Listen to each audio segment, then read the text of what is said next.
Hey. Ah. Hey guys, Dante here and welcome back to my channel, Douglas Art. And welcome back to a long overdue Sunday night art stream. I'm right now just checking all my audio and just seeing what is and isn't working. So stand by as I fiddle through all of this.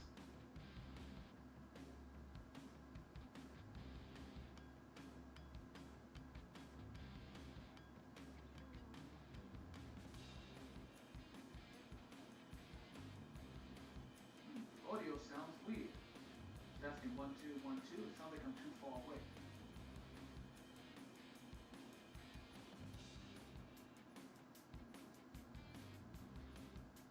Oh yeah, give me one moment guys. Something is wrong. Let's double check. I think it's picking up the wrong mic.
Okay.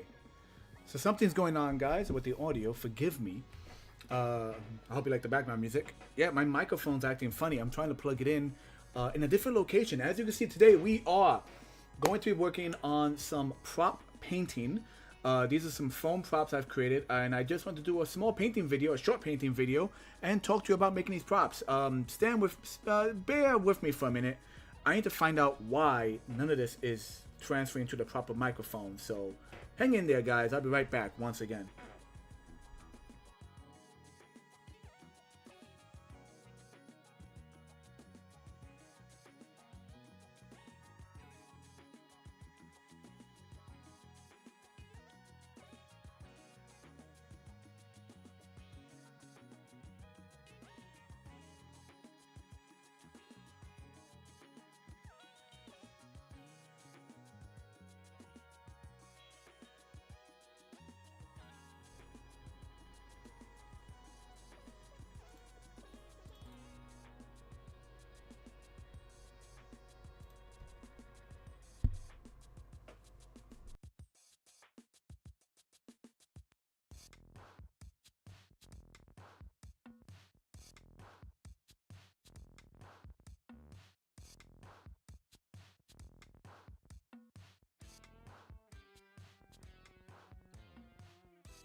Okay, so we are going to try this again. My goodness, what a weird, iffy start to the stream.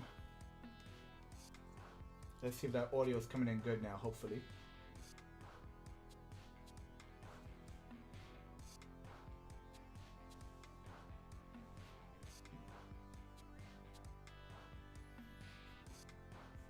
I know my video is being captured. I don't know if it's being broadcast, though. As I wave my hands magically. Woo.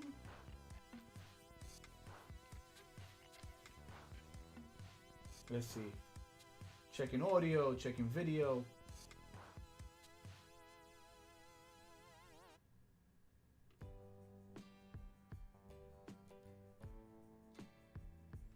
All right. Oh my goodness. Let's try this again. Hey guys, Dante here. Welcome back to my stream. Oh, where was I?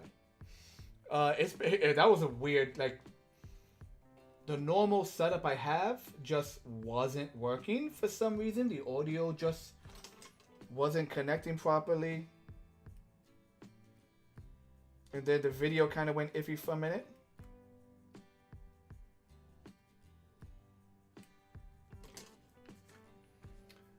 So let's talk about what we have in front of us. All right, let's get right to the good stuff. Well, first, let me see if I can get a little bit more light in here. It's a bit dark to me.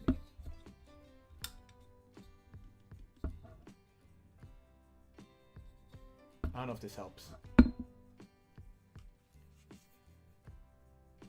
just put a light onto the side over here. It's kind of giving me some side light. Anyway, so we are painting props. We are making props. These are things I hope to sell at the next convention I get to, whichever one it may be. Let's start from the beginning. This is a prop I made. So I decided to take my previous props, which were these Mario Bomb inspired, well, bombs, right? This one actually didn't come out that right. The head got all squished. But essentially, at conventions, I like to sell your standard like round retro looking bomb that doubles as a stress ball. So I sell these at conventions. Sometimes I will paint them and give them little eyes to resemble the Mario bombs, the bomb. And sometimes I will paint them blue and for the Zelda bomb. But they're just like a generic bomb that you could use. And I decided, why not just kind of continue that in a more, what's the word I'm thinking of? Not vague, marketable idea where it could be used for anything. Because the bombs are good. Even though they look like Mario bombs, they could be used for any bomb. So I was like, let's make foam props. Now, if you've gone to conventions, especially New York Comic Con, you might see people selling just different enough to not get sued IPs of like swords and guns of all like hard foam, really good quality, but they're like $200, $300, $400. I want to do something on a lower scale that are, you know, not as refined but still nice for cosplay. So I made this kunai. I believe I always call shuriken by accident, but it's a kunai. It's a throwing knife. This is obviously an exaggerated throwing knife in terms of like how big the handle is, how big the ring is. But I was aiming for that. I wanted a big chunky prop. I created this dagger head in Google SketchUp. I used the free version of Google SketchUp. It is hollow. And what's great is that because of its angles, I was able to print it with no need for supports. It just kind of builds up on itself and in reverse like a pyramid. So I made this blade. I made a ring with a little nub that goes in. And using a half-inch PVC pipe, I just put the two together. This gray is me using Bondo to fill in the gaps and sand it down. I used my old school Ender 3 to print it. It was really easy. So I printed out the two pieces, glued them together, and just took some really thin, like 2mm craft foam that I just wrapped around. I think the color didn't matter. I just wrapped it around to give it like a wrapping kind of like texture, right? Once I had this, I made a silicone mold, one of which is right now drying behind me. It was a 2-part silicone mold. This is, for example, just like this. Oh, here's a good example. So it's a little messy, but I was able to make a 2-part silicone mold of this. And it was a sandwich mold, kind of how this is. I laid this into a box, halfway filled with clay, non-sulfur based clay. Because silicone does not like sulfur clay. Do not use sulfur clay. Non-sulfur based clay. Filled it. Flipped it over. Once it dried. Removed the clay. Filled the other half of it. After putting a release agent between the two halves. To make sure they didn't get stuck. And I made a sandwich mold just like this. With little marking points. So the whole thing can actually like click together well. But for the throwing knife. I use, it's called, I have it written down somewhere. Mold Star. Mold Star is the product I use at Blue Silicone. I use Mold Star fast because it solidifies in like an hour. You have to work fast, It solidifies in an hour, and it has just it has just the right amount of rigidness that makes me happy. This is what I use for most of my molds. So I made that. Done, right? I then wrapped it up in clamps to hold the pressure, and then I filled it with material I use called Flexit Foam. That's Flexit Foam number 6 to get just the right squish I want. And I made all of these. These are replicas of this. Make it first. Make a sandwich mold. Or if you want, you could put the whole thing into a singular thing of silicone and carefully cut down the edges. I did a sandwich mold. Clamp it. Fill it up with Flexit Foam number 6. Figure out just how much you need to put in because this is an expanding foam. It's a 2-part expanding foam, bricks A and B. It expands, but what's cool about it is after it expands, it's not rigid. It keeps this softness to it. So this is the first one that came out. And it's super soft. This is super duper soft. Right? Like super duper soft. So this is the first one that came out, like I said. I used really cheap, like kid-friendly fabric paint. Like the kind of ones you buy for a kid and he draws like pictures on his shirt or whatever. Really cheap version of it, but I use fabric paint because it's flexible. Right? And I did this one. It worked out great. I did another one. This one has look how wobbly it is. Wibbly wobbly wobbly. So it has like a very squishiness. It's more like a fidget toy stress ball than like a hard cosplay. You could hang it from your shirts or from your pants. It's super lightweight. You can see the seam on these. The seam is not always perfect. Now these are just quick props. They're not meant to be exact, but they're fun enough. You know, they're good enough. And I want to sell them as kind of like stress toys / props. These are completely loose. But I decided why not try a few that are a bit more cosplay friendly, because when you hold it, you know, it has a risk of bending. Like it doesn't, you know, you have to really hold it with your thumbs like this to keep it straight. Otherwise, it just bends in your hand. What if I make ones that are a bit more cosplay friendly? So I went back to my 3D printer and I created a simple, really thin ring with a square, long, almost like a key. So it's a ring with a neck. I printed it sideways. That way it wouldn't snap so easy on a 3D printer. If you printed it straight up, it snaps easy. So I made these really thin pieces and I stuck it into the molds. So this one has one. So it has a soft outer area in the ring, in the handle to right about there. So you have enough of this to be safe. But this is solid. So if I squeeze it, it gives, but it doesn't bend. So I made about 4 of the ones that have a ring inside. About maybe 6 of the ones that don't. I dyed most of the foam black. I dye it black before I mix it, so it expands black. I did some red ones just for the heck of it. And that's where we stand right now. I recently hit an art store, and I picked up these. With the advice of a fellow artist who was in the store looking at the same material, I bought this acrylic leather paint. So it's flexible paint for leather.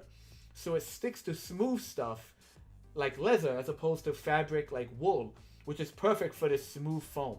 It was a very, very lovely lady who was asking me, hey, what are you looking for? And she suggested these, and she showed me her sneakers, and she paints in these. And she was like flexing in the sneakers, doing a little tiptoe, showing the flex. So rather than use the cheap paint, the really cheap fabric paint, I bought this brand, August? A is at an N. Angelus is an N. Angelus. Angelus. And I use this on this. And look at that flex. So we're going to go ahead and paint. I'm gonna finish up this red guy first. I did one side. I did one side of it. We're gonna flip over and do the other side. Okay, this was done in pink cheap paint. We're gonna get this done, let it sit, and then we're gonna go through it. That's it. We're just gonna paint, guys. And I'm gonna ramble as I paint.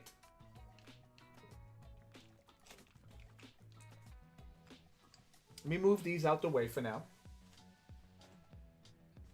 But yeah, so I'm making a bunch of these. I have 1, 2, 3, 4, 5, 6, 7, 8, 9, 10, about 11 or 12. And like I said, some have the hard plastic core, some don't.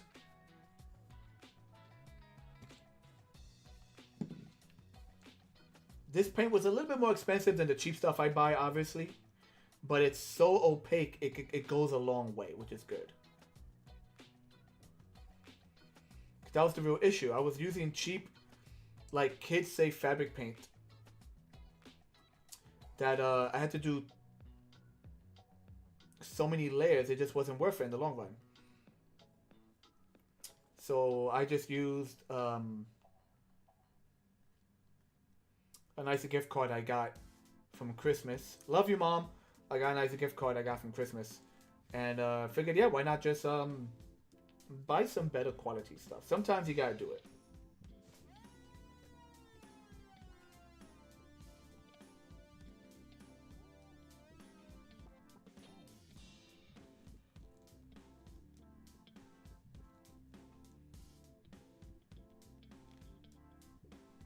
So I'm thinking I could probably sell these at conventions for maybe 15. Yeah, the bombs I sell for 12. But since these require more painting and some 3D printed work on the inside, I could probably sell these for 15 as just like quick cosplay props, you know? Who doesn't like a nice ninja blade?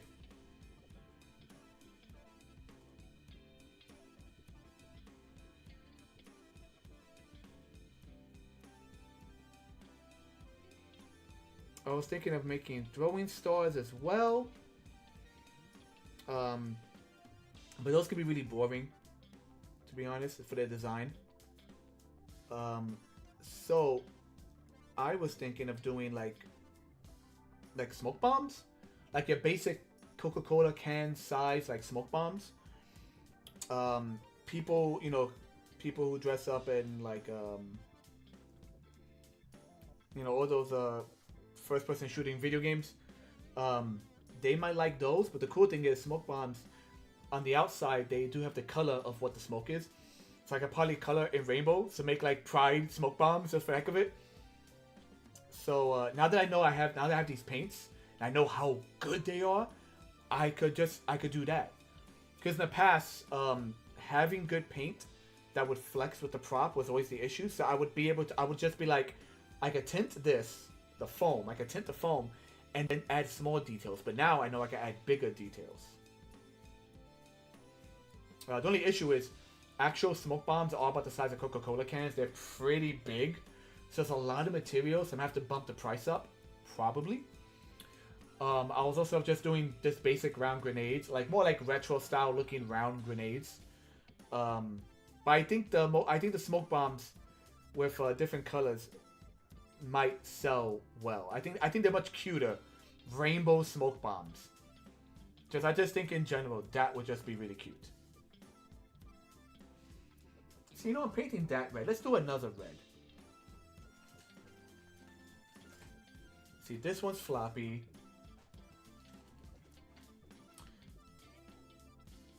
Yeah, let's do a red with a hard rod on the inside.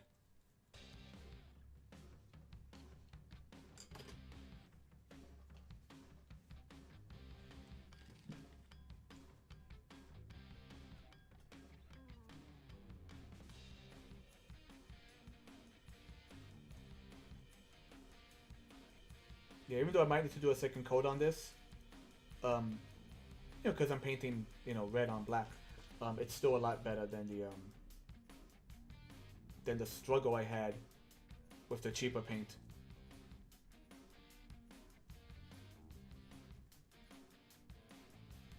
kind of... Give me a second.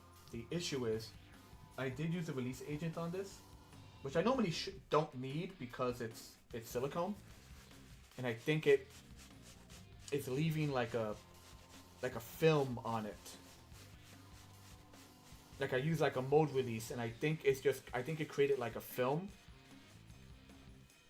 So it's giving me issues trying to like stick. It's kind of beating up like oil on water.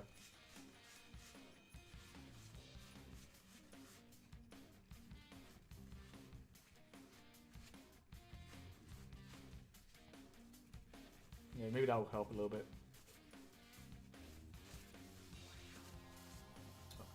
Oh, there's something wrong with my eye. My eye has been twitching lately. Too much stress. Too much stress in life.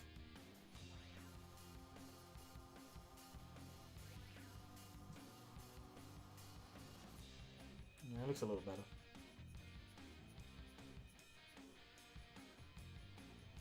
Yeah, so the rod I created for the inside of this.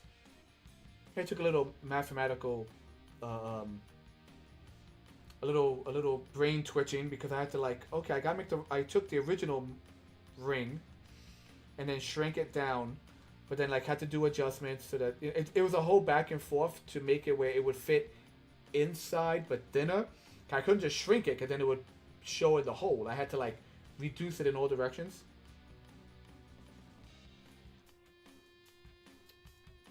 But it still works. In fact, when everything expands, right about here, it pokes out a little bit because it's expanding upward and pushing it. But it still stays pretty centered.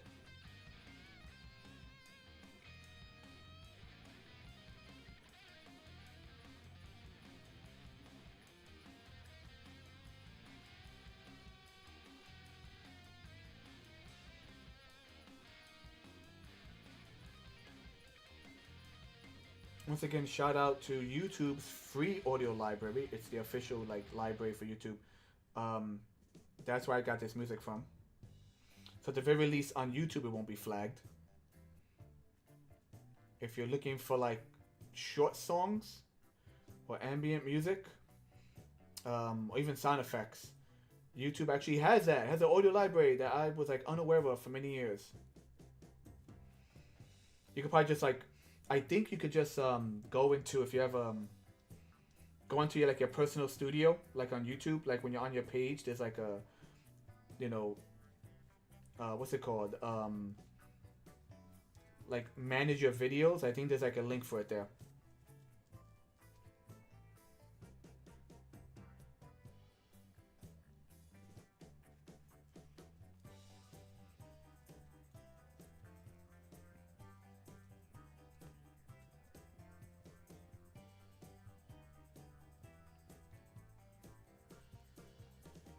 Yeah, I might have to do another code on this one just because. Yeah, I don't know why I added silicone because there was tearing when I was taking this out.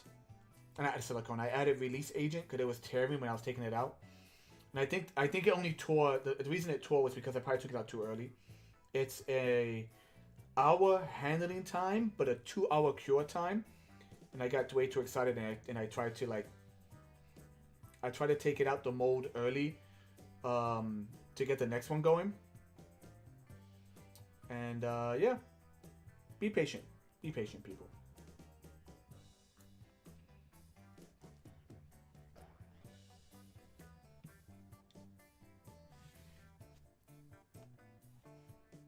Okay, so when it dries, we'll flip it over. It's acrylic. It dries pretty quick.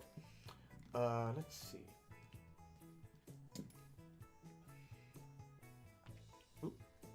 Let's do the other side of these browns. Once again, one has a hard handle, one doesn't. And I'll probably do a second coat as well, but I want to do a full coat first.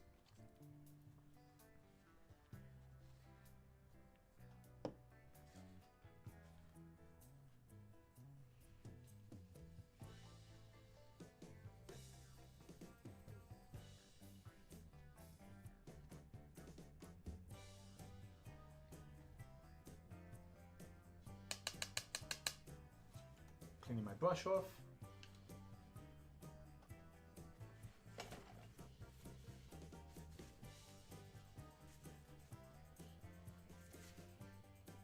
Did I do that wrong? I'm trying to like turn the camera. No, that's stupid. If I turn it that way. Ah, come on. There. Trying to get it lined up with, trying to get it parallel with the table.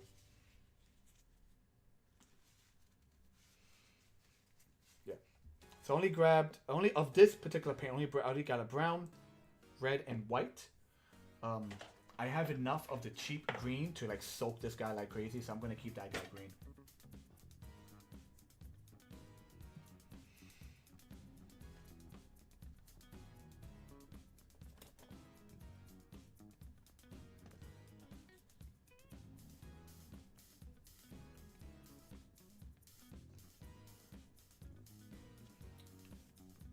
Let me do a little check to see. I know we're going on Twitch just fine. I don't know if we're broadcasting well over on my YouTube channel, so I'm just going to do a quick turnover on my side. 1 second, guys.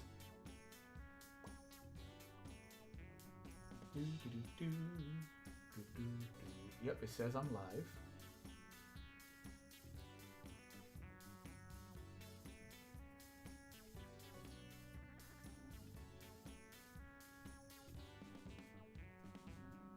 Okay, yeah, we're up and running. Good.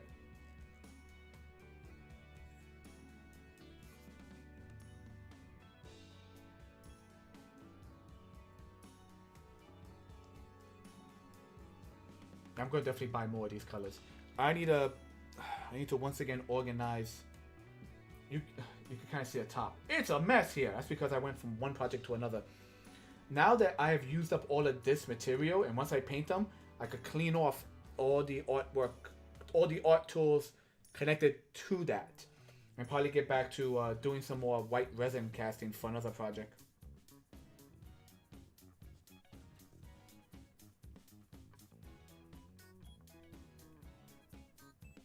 So if you follow me over on Instagram and well anywhere else, Blue Sky, Instagram, even Quora, the Quora is essentially an art website that's trying to like it's trying to be like the new Twitter, but just for art, only art, and no freaking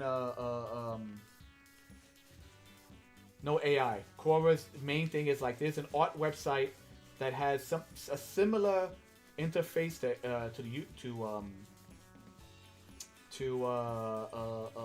Blue Sky /X.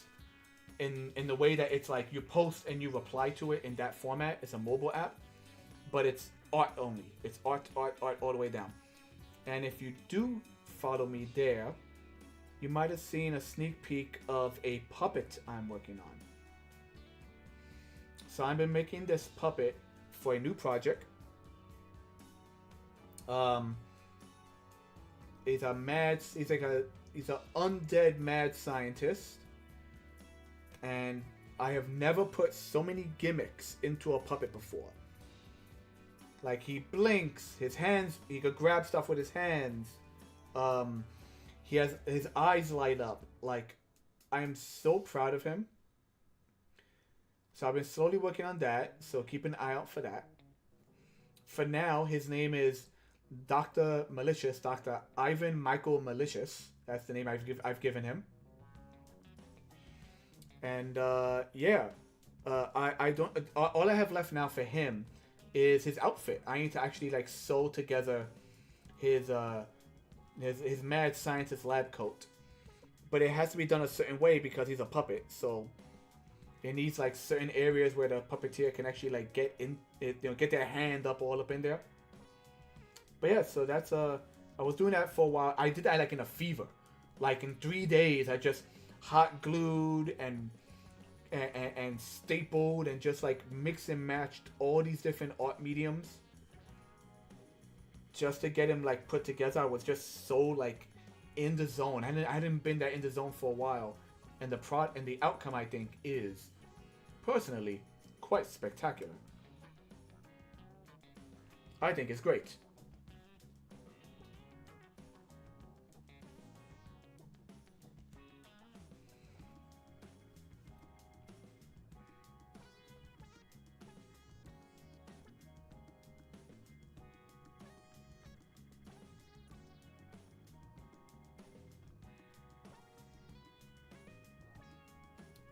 So going back to conventions I mentioned, I am going to be at this year's Long Island Retro Gaming. I've done it for several years. It is, in my opinion, a very nice convention. By retro, I mean all the retro. It has everything from, Ataris, early Nintendo, and yes, the things that we don't want to say are retro but are technically. So we're talking the Wii. We're talking even just the previous PlayStations.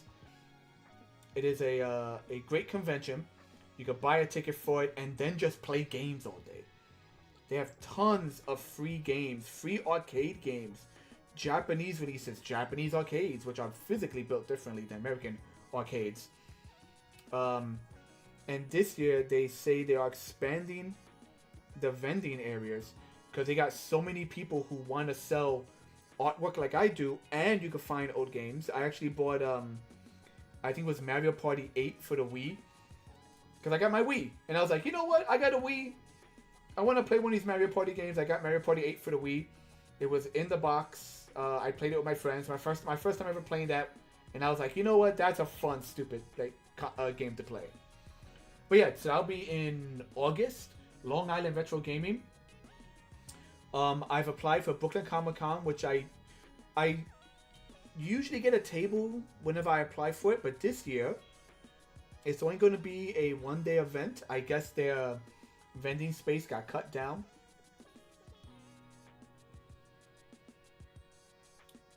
So that's interesting, but keep an eye out for Brooklyn Comic Con. That's also a really nice one. Not to be confused with another convention that's also happening in Brooklyn, that calls itself Bodega. It's some other convention that's Now give me a second. I'm just fiddling through what I have on the side. What's left to paint? Okay, let's switch to the white. Yeah, there's some other convention in Brooklyn that's also showcasing itself as the Brooklyn Convention. But Brooklyn Comic Con's been around for a few years now, so competition for two Brooklyns. But as long as they're on two different dates, who cares? But yeah, there's one called Bodega. I'm gonna look into as well. I applied for Kaiju Con or Kaiju Fest, which, as you might guess, is Kaiju and Ultraman related. They're full. Regretfully, they at the moment are full on tables. But if you're into that, check it out. I believe that's also in Brooklyn, in fact. So if you're into like Kaiju costumes and stuff, I did hear the bad thing is that it's mostly vendors. Like there's not much shows going on, which is weird. Get some guys in costumes. Come on, people. But don't take my word. Don't just take my word on it. Check out the website. They might have updated what they do.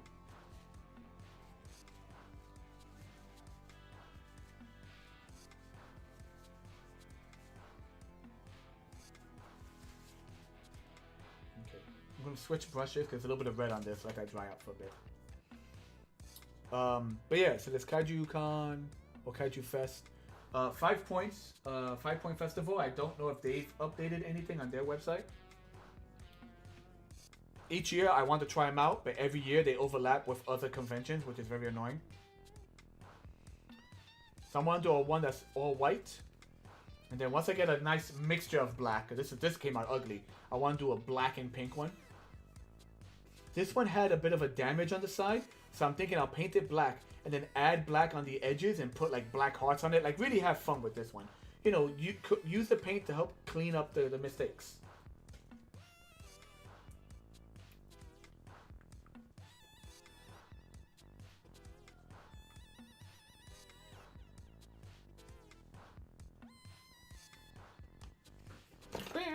Ooh. Don't want to lose that. Had to go and buy a new pair of like special scissors just to for cleanup stuff.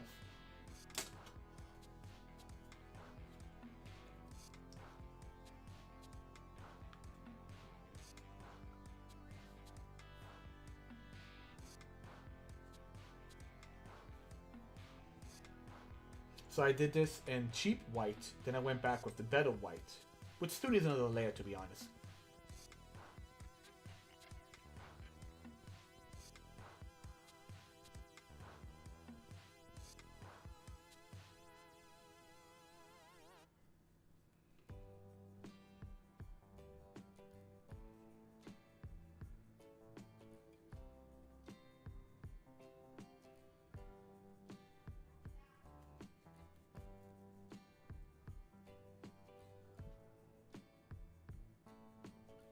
with all this being said, I forgot to say Happy Easter, everyone. To those of you who celebrate it, Happy Easter. To those of you who don't, I hope your day went very well. I didn't do anything major for Easter. I just took some time today. Number one, to relax. I slept in. I'm sorry. I slept in today, man. But then afterwards, I went to my mom's house. We were gonna go out for dinner, but even she was like, "I'm kind of tired. Why don't we just stay in?" I go, "Sure thing, mama." And then we just had some food, and then I helped her around the house like a good son. Help the ones you love, man. Help the ones when you can. Just the typical stuff your mother asks you to do when you're actually visiting. Vacuum the house, help her throw out the garbage, especially when it's an older person.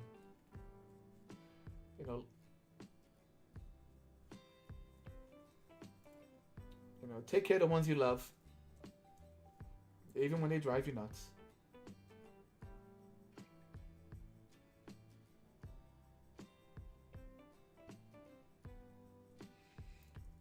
It's all what it's what zombie Jesus would want.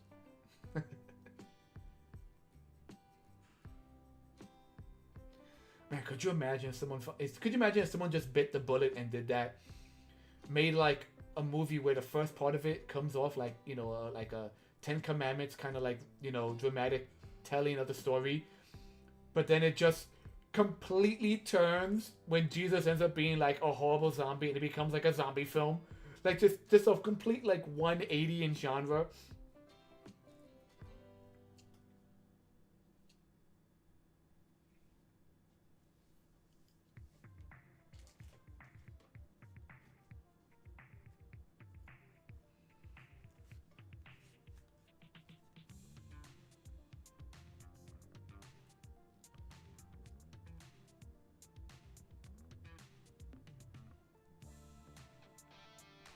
You could probably throw in a literal like throwaway line where like once they realize that Jesus has become like this horrible flesh-eating zombie, his apostles are like, what do? We can't re-kill the Son of God. But then they find like a letter left by him and he's like, listen, after I get crucified, if I come back, you must put me down. And it's just like it's just an easy like get out of jail free card. He's like, it's okay. Jesus told us to do it. Like it's a little like wink wink to the camera that just says everything's okay. It's what Jesus would have done.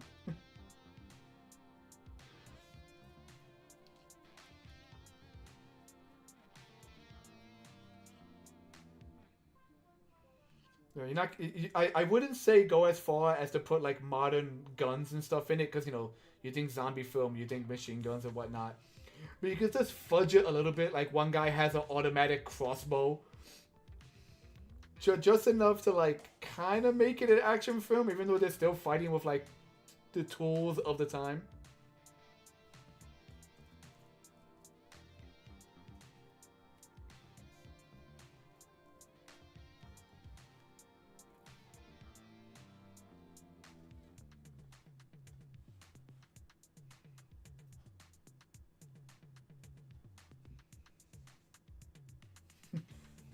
Imagine the cheesy tagline for it. Jesus, he died for our sins, and now he must die again.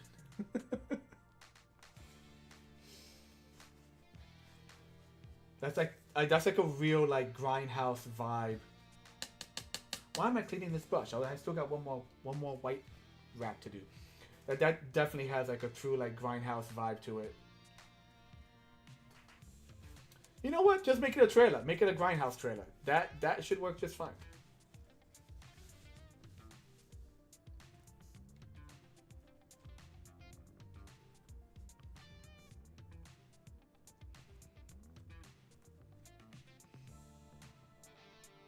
And of course, you gotta have that shot where one of the apostles goes, Jesus Christ! And the camera turns, and it's just Jesus going, brains. Oh my, the body of Christ.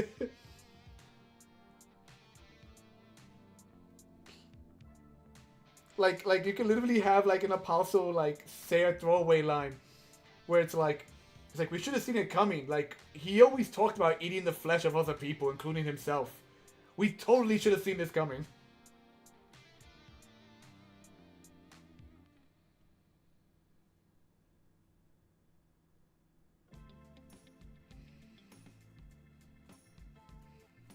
This Easter, the blood of Christ shall flow down the streets.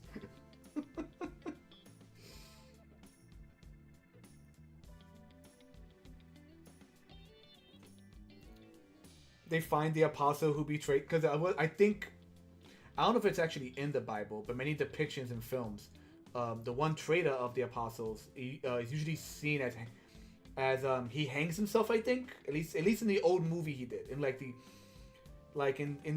old depictions, they usually show him hanging himself, but they find him hanging, but he's been zombified, but they leave him there. They leave him in that like perpetual state of being hung. And I'm sure even the people who would hate this film would still love that scene. Yes, leave him to hang for all eternity.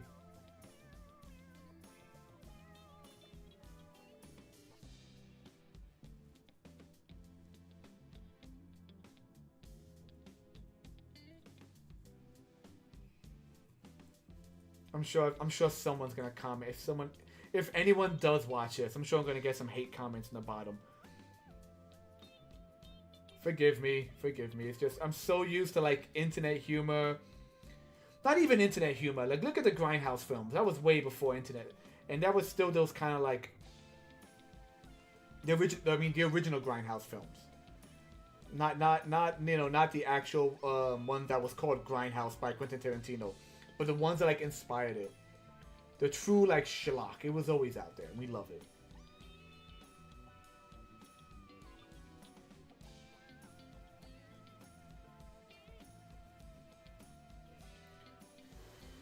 The good thing about this being like acrylic is that it does dry very quick. Usually fabric paint, because by its nature, they're like, it must dry for 4 hours or something like that.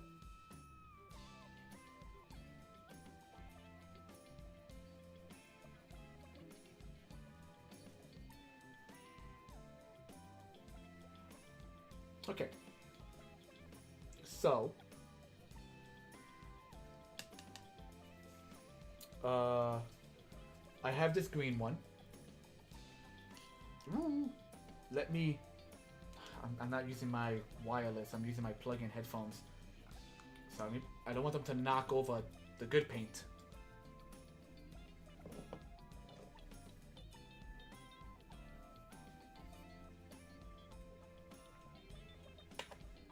I'm going to do a slight adjustment, make some room for myself.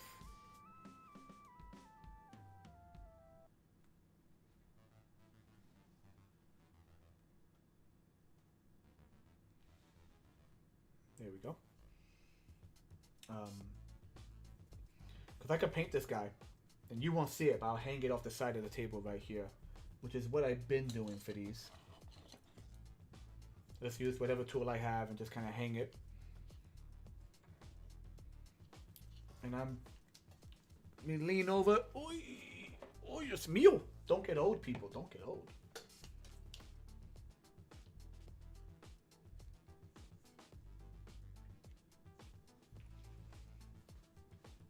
Okay, so this is called Allery, A-L-O, if I mean it correctly, A-L-O-A-R-Y, Allery. Craft and Hobby fabric paint, super cheap.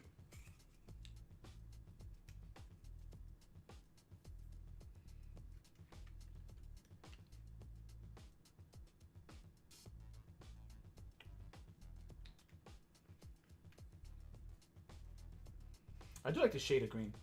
Maybe I need to do two things. One, buy more of the expandable foam, and once I've done that, and if these sell well, because I think they will, I think they'll sell okay. At any convention, retro convention, doesn't matter. I think they'll sell well. Then I'll buy more paint to see which colors I think work well.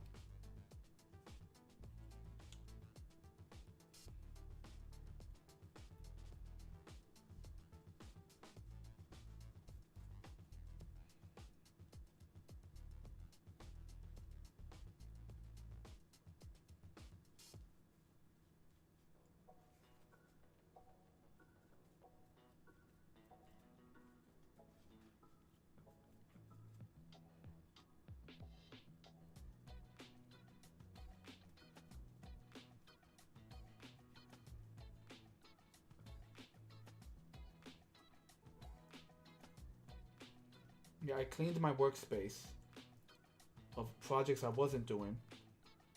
Got into the puppet project, which took up all the workspace, which was fine. But then I got bitten by the as I wind down from the puppet project, I got bit by the bug to do this, which I've been wanting to do for a while anyway. But like I said, once you, but as I mentioned, like once you do one project, you have to go back and clean the mess up to get ready for the next one. It's a pain when the projects overlap, though. That's the issue.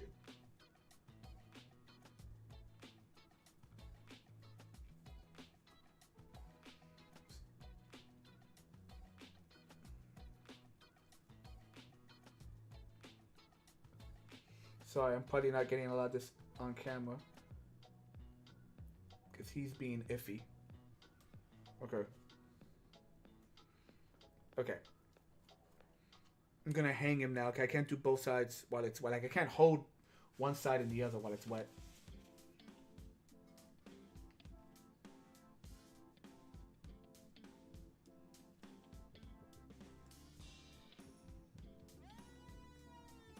So I'm gonna do. I've taken this cheap paint, which is the green. I'm gonna try and mix a little bit of red in there. Now that will make it a brownish color. Yes, but then I'll mix this cheap black paint, which is more dense. It's like this is a bit denser, but I'm basically taking the liquid forms with this denser form and trying to make a black paint to finish painting this red one black. And I'm thinking I'll give a black handle to him. I know black on black's kind of stupid, but might as well just try it out, see how it looks.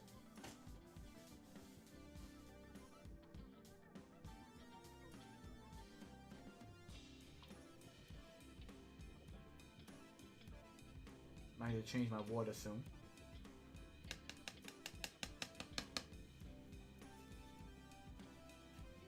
Okay. I'm gonna dip. Get some of this red. And just put it right in here.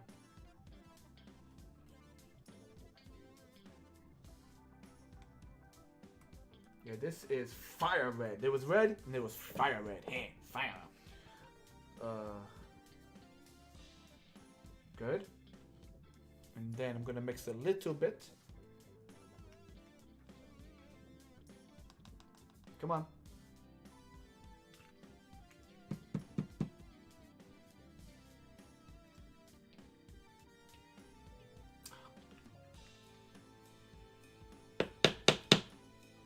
There we go.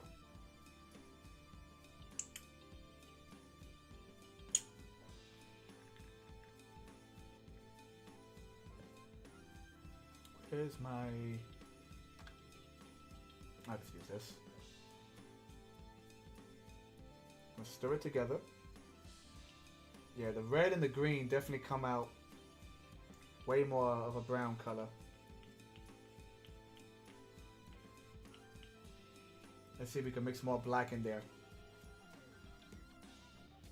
I want this black to take. It just doesn't want to.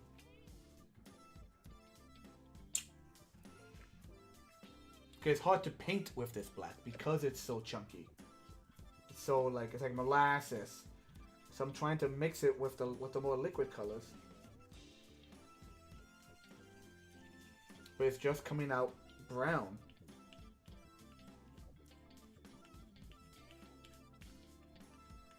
Yeah, the green and the red just made it brown. That's annoying. I can't get it to get darker.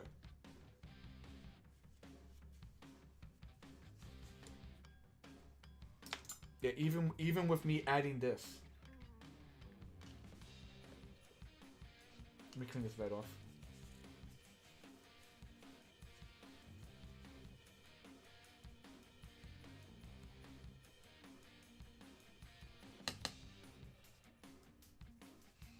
So I also have, if I lean over again, so that was all green. I have this kind of orangey color. like a mustardy kind of color. Um, and I was doing coats on this random guy and that. Oh. And it's already coming off. Look at that. Yeah, that is not good. Wow. Yeah, these paints are no good for that. Holy crap. There you go. That answers that question. I'm going to have to like repaint this a different color. Because for some reason this one's coming off. That green might come off then. Damn, I really like that green. But if that green comes off, I'm going to have to like forget that color altogether.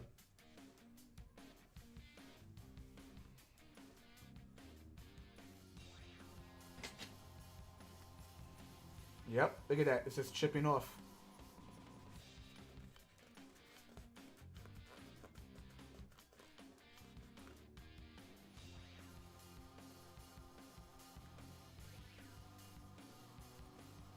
Alright.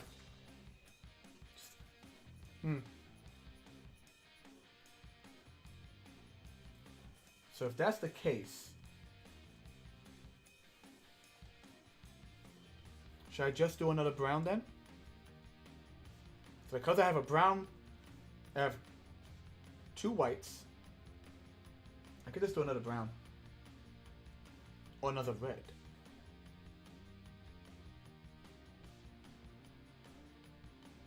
Because I do like the way the red looks. Don't get me wrong. It looks cool.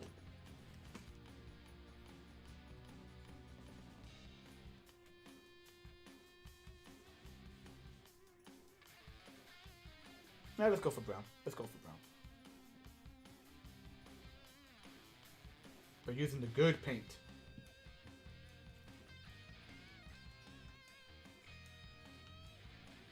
I'll use a smaller brush, make it easier on myself.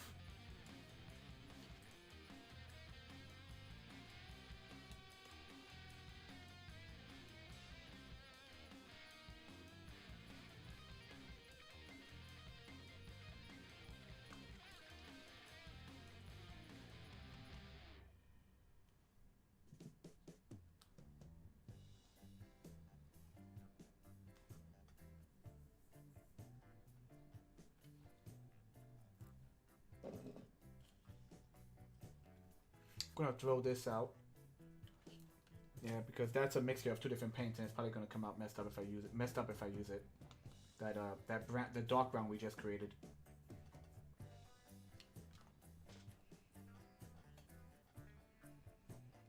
I don't want to risk knocking over everything because of these headphones. So I'm gonna put that to the side. Less of a headache.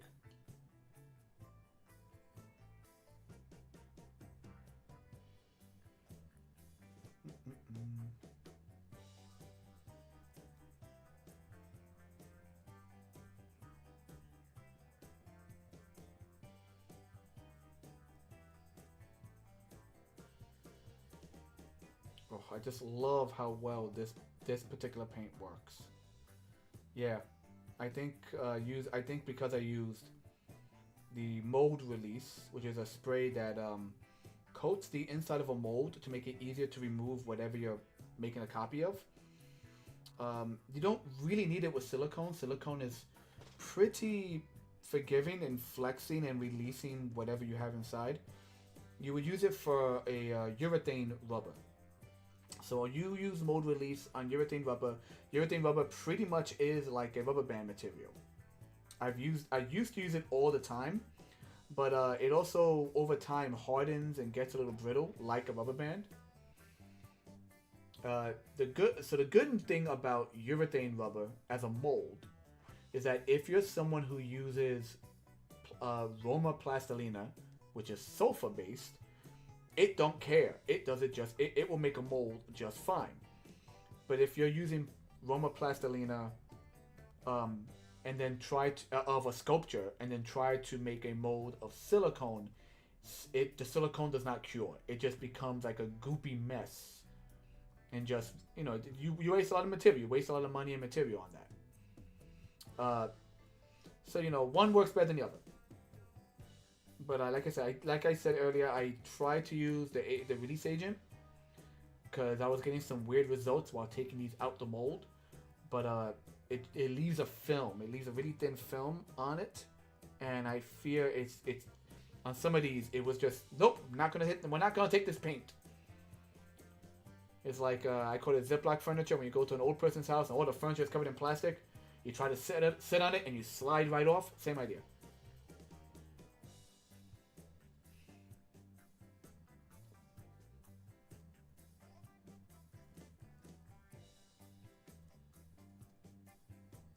Okay.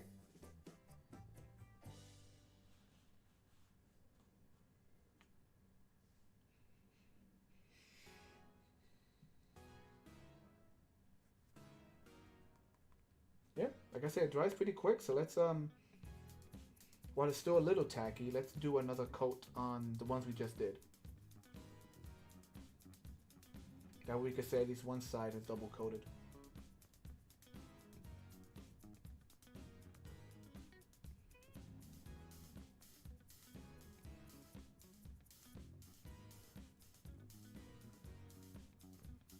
Usually,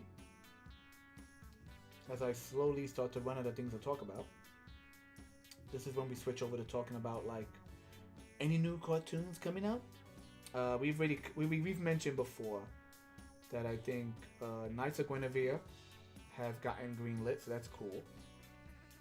I'm not going to talk about Invincible, mainly because I don't have the series. I've seen plenty clips of it. I get the general gist of what's happening. I don't know. That's a show that it for me it teeters on like gore porn to the point where I'm like, I don't know if I'm really into this show. I'm going to say this right now. I think the universe is poorly written. There, I said it. In Marvel and in DC, you have multiple writers of different genres trying to coexist. So, for example, Barbara Gordon gets shot in the spine, becomes Oracle. Meanwhile, her boyfriend, sometimes boyfriend, sometimes not, Dick Grayson, is best friends with Cyborg, full-body Cyborg, and Speedy, who has a robotic arm. And it's like, yo, this technology exists. So, like, you're trying to combine two genres into one universe. They don't blend well sometimes. That's because you got multiple writers doing one, trying to, like, all work within the confines of one universe. And I find, from what I have seen, and I could be wrong, but from what I have seen of Invincible, I'm like, it feels like everyone in that series makes stupid decisions. Right? Like, am I the only one who feels that way about that show? Like, Cecil, whatever his name is like, so you have billions of dollars, you have all this technology, you have all this stuff, you are aware that magic exists, but you don't utilize it against the giant space aliens. You're still trying to make the next big cyborg robot guy that's strong enough to punch a Viltrumite. Meanwhile, you got this, is it Chinese or Japanese? I'm going to say Chinese for now, forgive me. But you got this Chinese freaking gangster who turns into a dragon that can't be hurt by Viltrumites because he's freaking made of magic. Where's that guy when the shit hits the fan? And on top of that, once again, like, wasn't Invincible written primarily by one person? Primarily? Maybe I'm wrong? It's like, if you're going to make a universe that has all of these things, you have to acknowledge the fact that they are going to cross over. You can't just separate them to make it easier to write the story. Maybe I'm talking out of my ass. I don't know. But I find that super annoying. Yes, I know. The characters don't know everything. The characters do not know everything that the author knows. Fine. That is true. But you can't then introduce characters like Cecil, who apparently do know everything, but don't utilize that shit. Like, yeah, Adam Eve, for the majority of the series, has a blocker, a mental block, that prevents her from affecting organic living material. Even though she can make trees grow. I ain't gonna touch that. I don't know. Hey, Cecil, why don't you go get Eve and have her talk to all the scientists and figure out how to get that power up and running? Like, that should be your main focus right there. You got a woman who can snap her fingers and turn a Viltrumite into stone, but is being blocked by a mental lock. Yo, Eve, Cecil wants to talk to you. He got an army of therapists who are gonna figure that shit out. Right? Like, you would think that would be like the next line of thought. You can't introduce a character like Cecil and then be like, well, he doesn't know everything, but then say he does know everything. It's this whole back and forth stuff. So I don't know, it bothers me, man. Like, I get irritated by that because I've been spoiled by... There's a comic online called Girl Power. It's GRRL Power. I've mentioned it several times on this stream. It is written... It has been written by one person from day one. And you've seen his art style increase in quality. He has helped with the artwork. I think he has at least one or two people, I believe, who help him with coloring. But he writes it. And he has written the entire universe. And he addresses that. When the main character, finds out vampires are real, she asks questions about that. And she's like, so if vampires are real, are they evil? Are they satanic? Like, she asks the questions, and he creates a world where these different species and different people can exist, and what that means for the larger scale. Because you have to acknowledge that. Excuse me, I need to change my water.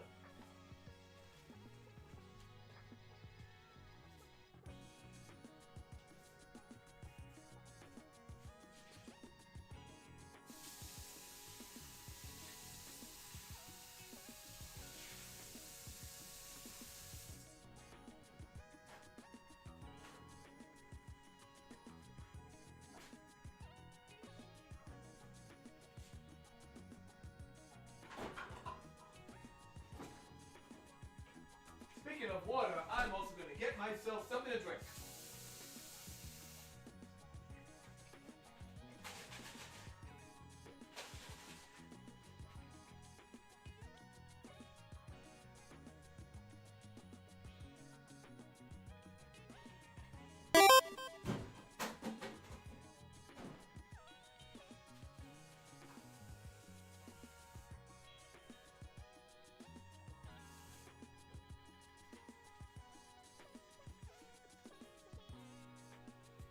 Alright.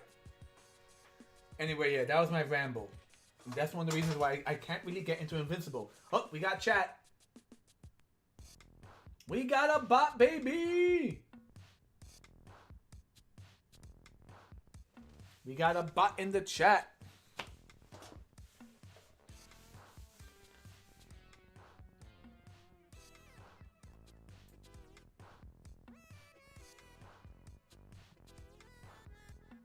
Okay. Let me see. So we got 3 browns, 3 whites.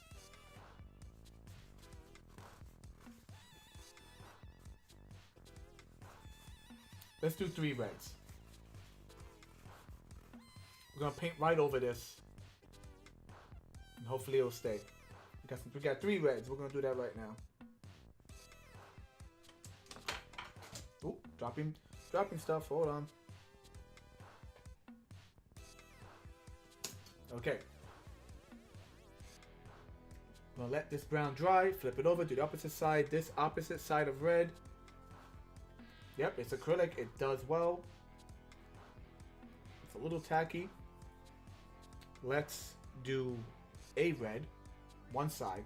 Then we'll flip this guy, get to that guy, etc., etc., etc. Excelsior, etc. We need to move some stuff out the way.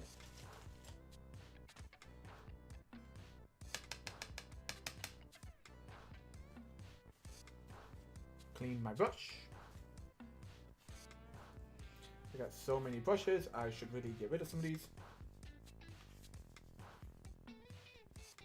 Okay.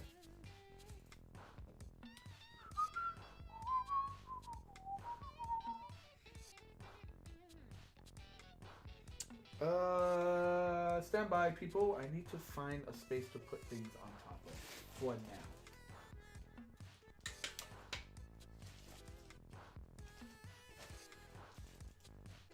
Let's put a tissue right here. We're gonna move the whites, this white and this white out the way for now.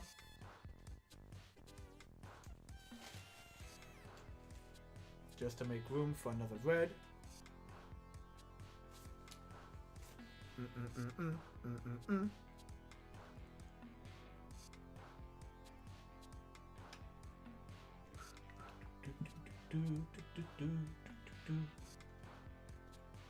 Yeah, that's my anger about Invincible. I watch it and I'm like, people just make stupid decisions in that whole show.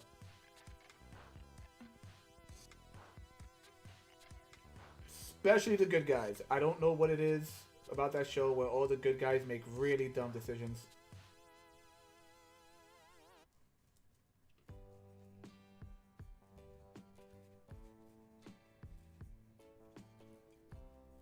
I think that's kind of the point of it, right? That like someone told me the whole point of Invincible, obviously it's not that he's the strongest or that he'll even become the strongest, but that his moral compass is invincible. Like he's constantly struggling with it, but still does the right thing in the end when he has to. Which is a cool concept, but like at the same time,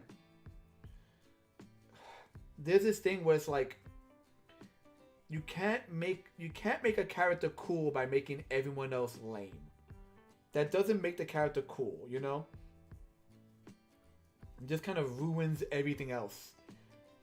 It needs to be cool. It needs to be cool by comparison of other people who are cool. Not like I'm gonna make every character an idiot. I'm gonna make every character make the wrong decision. That way, Mark in the end looks like he's making the right decision. Not that he makes the right decision all the time anyway, but you know, that goes for any kind of writing, right? It's I think it was like someone commented on like the all woman version of Ghostbusters, and they were like, "There's something wrong with the all woman version as a concept." But when you watch the movie, everyone in it is like a jerk. Especially the male characters. Like everyone is a jerk in the film. And it's like, you know, you need to have some competence on the opposite side to make an interesting story. And, you know, I hear it wasn't a horrible movie, just kind of boring. I didn't see it. Not because I was like, oh, they changed Ghostbusters. It didn't catch my attention. But I've heard people say, yeah, the movie just kind of was boring because, like, everyone's a jerk except the main characters. Which is funny because in the original movie, the Ghostbusters are kind of jerks. Like, the original guys were kind of freaking jerks.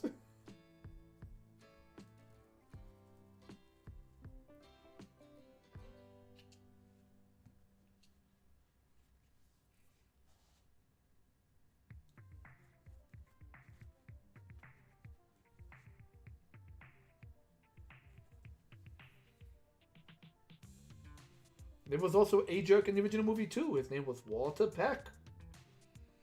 Granted, he was doing his job. I think Nostalgia Critic had a whole thing about that. I seen Nostalgia Critic. I think it was one of the other guys that's part of Channel Awesome. Not Doug Walker or his brother. I think it was another guy who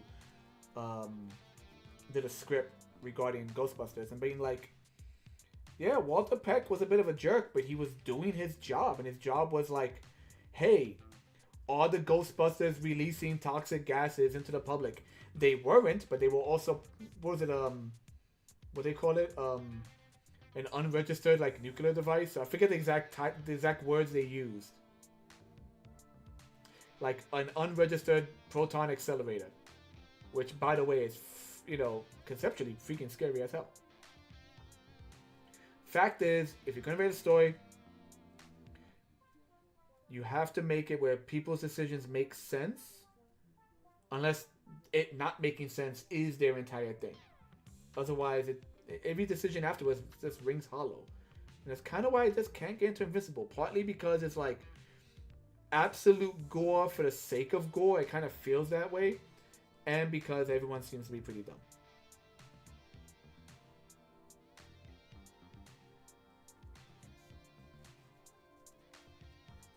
But I am going mainly off of like the animated series and the limited amount of the series I have seen.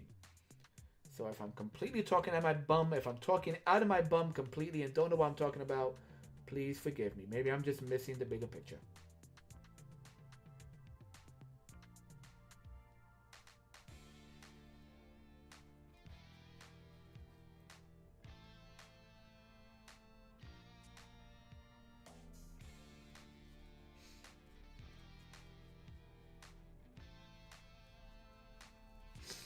hopefully, like I said, the woman who suggested this, she uses it on her sneakers, and she was showing like how her sneakers could flex and move, and it just wouldn't come off because it's meant to flex with like leather paint. I mean, sorry, it's meant to flex on leather. So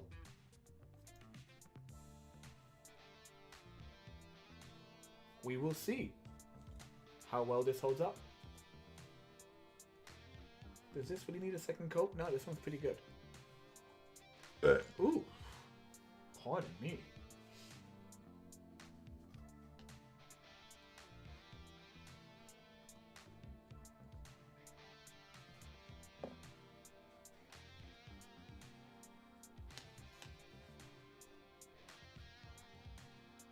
This might need a second coat of white.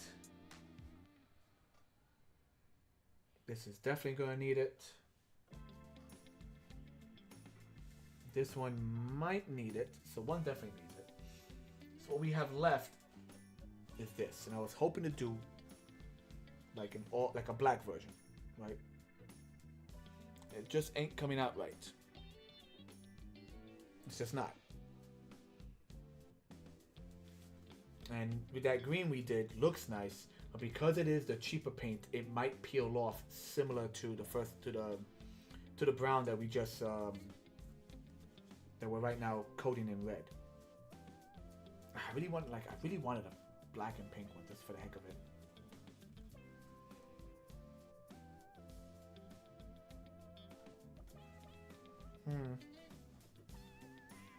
How should we go about this?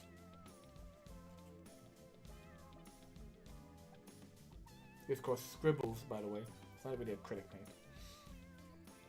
So so I have one pink one that's white.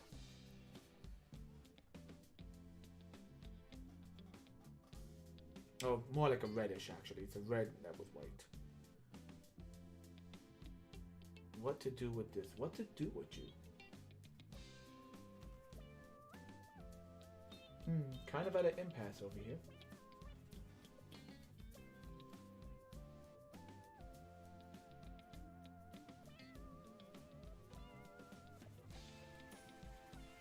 So, like I said, behind me I have one more of these ready to go in the mold. Let's see. I molded it around 7:15. No, 7:45. So at 8:45, that was an hour, give or take. It was around 7:45. Around 7:45, I did the mold. 8:45 is an hour. It is 9:34 right now. Let's do a little bit more painting, and then I'm gonna demold that guy, and I can show you guys. We could probably end the stream there then.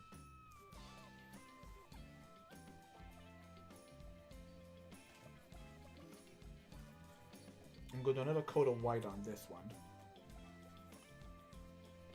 I'm gonna do another coat of white on him, and then just kind of hang him off the side of the table here.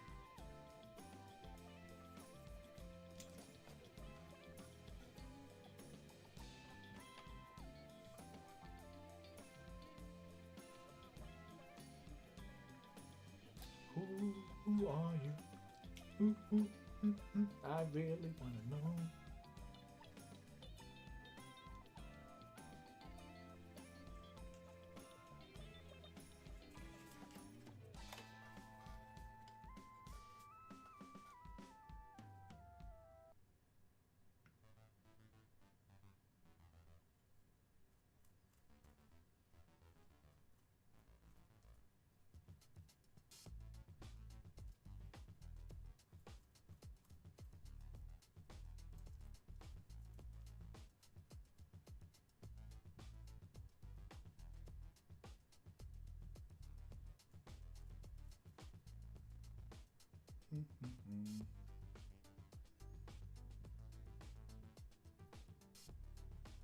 So I have airbrush paint, right? I wouldn't use it on this because it's meant to, the whole idea of these is that they have to flex, and airbrush paint definitely wouldn't do that.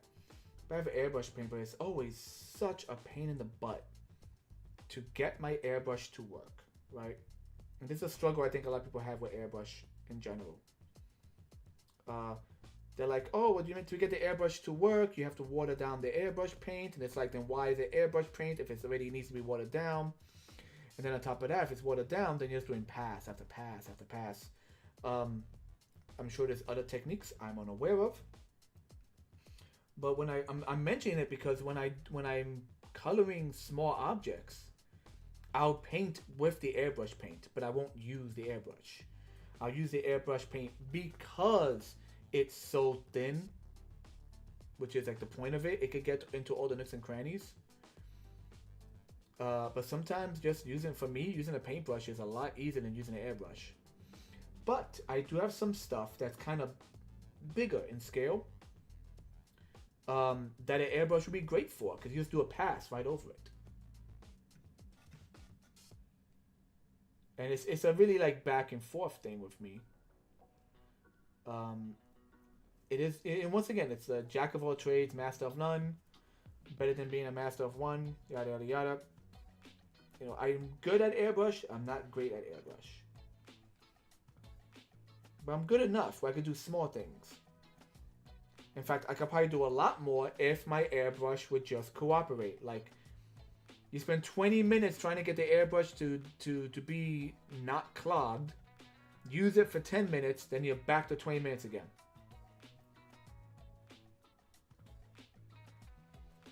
Needless to say, it's a pain in the butt.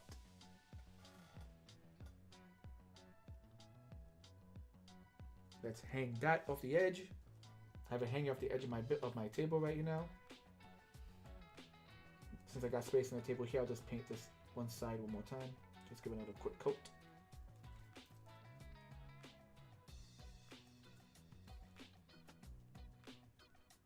Nothing crazy, just enough to like,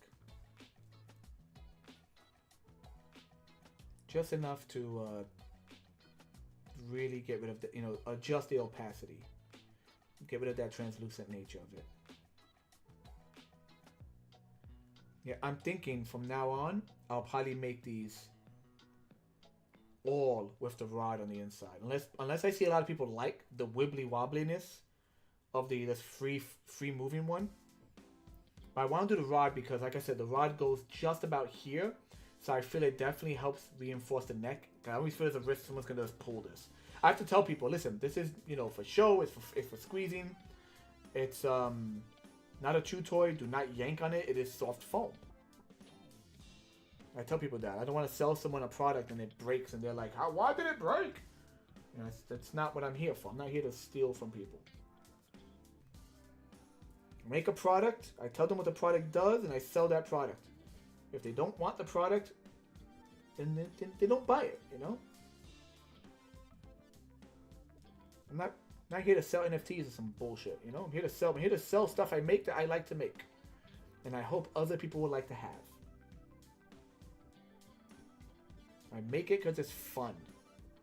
I find it interesting.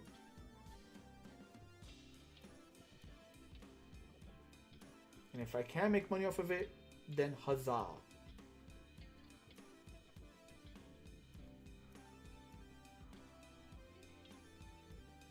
I'm gonna let this guy rest because he's all wobbly.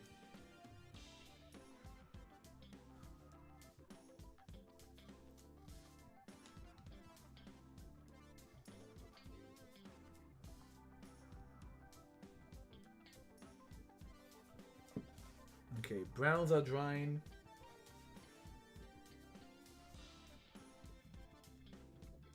Still tacky, I don't want to mess with that. Alright. It's 9:40. Let's see if I can adjust the camera. Just a pinch.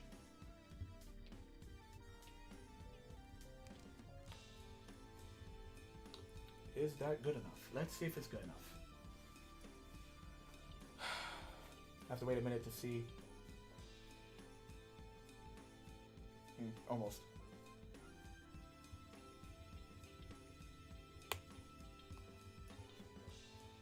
There we go. That should do it. Okay.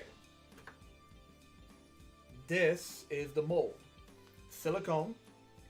I have 2 wooden boards on it, and it's all clamped. By the way, if you can see my feet, oh no! It's become one of those channels now. And a skeleton. That skeleton's gonna be like super distracting. Give me a second. Come here, buddy.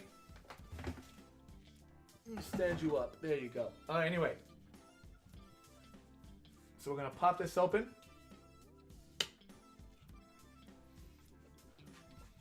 I spent money on these clamps. Sometimes you have to tell yourself, spend the money. Sometimes you have to. These clamps are going to come in handy for future projects as well. Alright, I'm going to come down here. So, this is just a random piece of plastic I use to put pressure as the foam expands upward, because a little bit of back pressure helps it condense a bit better.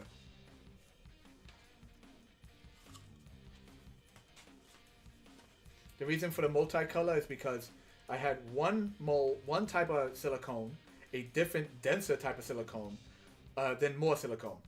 Essentially, I didn't have enough, so I began mix and matching. But you don't mix the chemicals together. You mix one type of silicone, and then I let that dry. Then I added another silicone, because silicone will adhere to itself. Which is why when you do a sandwich mold, you need to spray something in between to prevent it from gluing it together. So, woohoo, look at that. So here's our mold. These are just like marbles I used to make locking points. Now some of it does overflow and spill out, that's why I have the clamps on it. There is an airway that goes all the way up the spine. It's not on the side right here. It's, to be honest, not the most useful, but it helps a little bit. So let's carefully.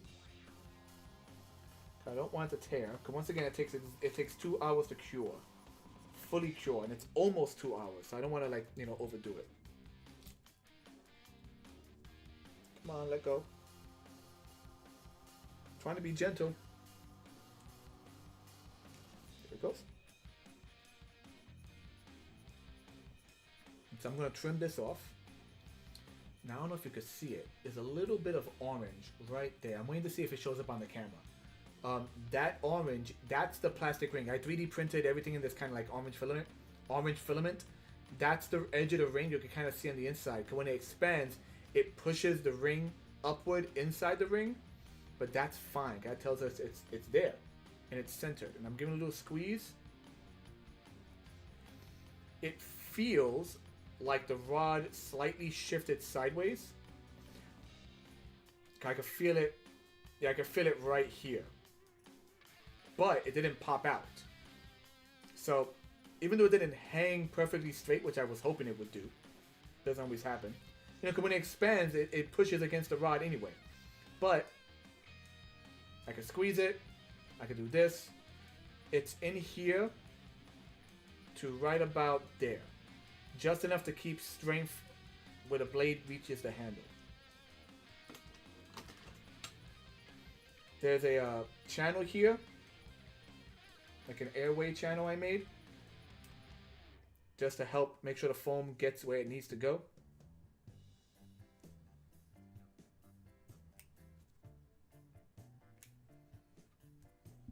Cut that up.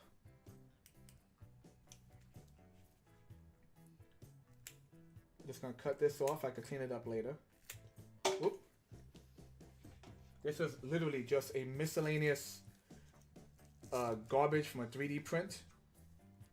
It's a blue plate with a white square. It was a white, two different prints. A blue support plate and a white square that I use. I use this white square to just test if my printer's working well.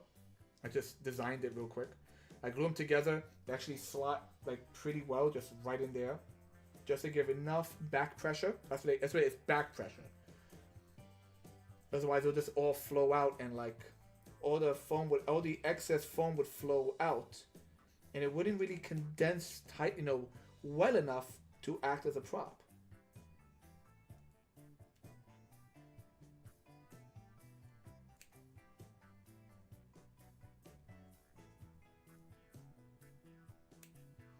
Come on. Trying to cut it at just the right angle without screwing up the tip.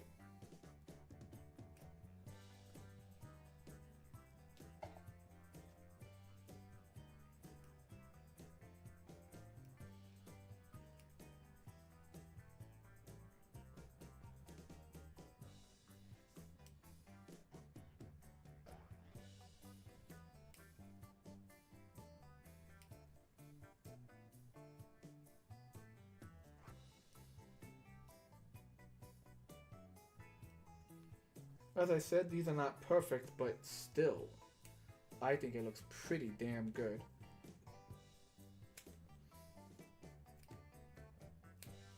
And thanks to the use of the paint, this spot right here with the exposed foam, because when the foam expands, it creates like a skin to make it smooth. If I was to cut into it, you would see the soft sponginess, but thanks to the paint that we apply on top of it, that gets covered. Yep, and you got the rods in there, so it wiggles barely, but it does this just fine.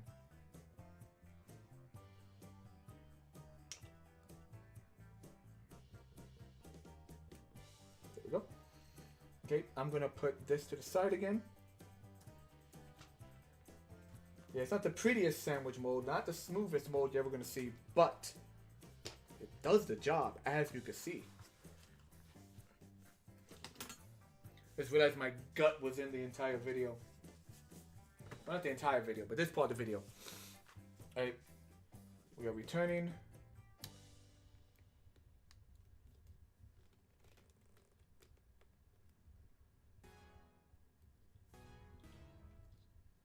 Let's see, is that good? Oh, not bad. Alright. So there's not much else to the video, guys. I'm gonna let some stuff dry, rotate it, maybe do some extra layers. As mentioned, we are definitely going to repaint this orange one with the red and hope that that sticks nicely. We're gonna finish this brown one. There's a lot, like I said, you see the connecting point on the handle to the blade. Like on the soft foam ones with no, the ones that don't have the rod, like I have to tell people, listen, this is more for show. Otherwise, our head would snap off. I think in the future, I might do all of them with the rod. The rod takes 45 minutes to print, so I could print one, have it in advance. Right, I print one, put it into a mold. The mold takes an hour to cure, an hour to harden, 2 hours to fully cure. While that mold is doing it, I could print 2 more cores, and I will always be ahead of the game, printing and then molding, printing and then molding. If these do well, if you like these, listen, if you're watching this and you like these, check out the Instagram, check out Blue Sky, check out X or whatever it is, you know, whatever they want to call it nowadays. The Burgos art, you're gonna see the videos I did putting these up. I even did a short that's probably on YouTube. One of those, like, you know, less than 2-minute shorts about the process of these. We still do not know. I still do not know what I want to do with this. I want to do an all black one, all black handle, that is. But I guess we'll have to wait and see how that turns out, because I just can't get the black paint to work for me right now. I might do a second run. And yeah. So, he has nowhere to go. Put you over here. Put you over here in the pile of not yet done. I think we are done. It is about 10 o'clock. This wasn't going to be a very long stream. It didn't even start it later than it should have. But yeah, as a reminder, these videos stay up on Twitch for about a week. Then they stay up on YouTube permanently. Check out my previous art streams.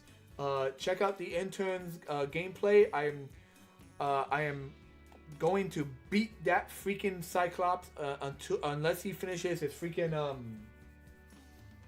Cuphead run. He's procrastinating, and we don't have that in this house anymore. But yeah, check out my videos on YouTube. Follow me on the links down below, as you can see. And I have an official website, daburgos.com. It is a constant work in progress, but it does have a few small portfolios.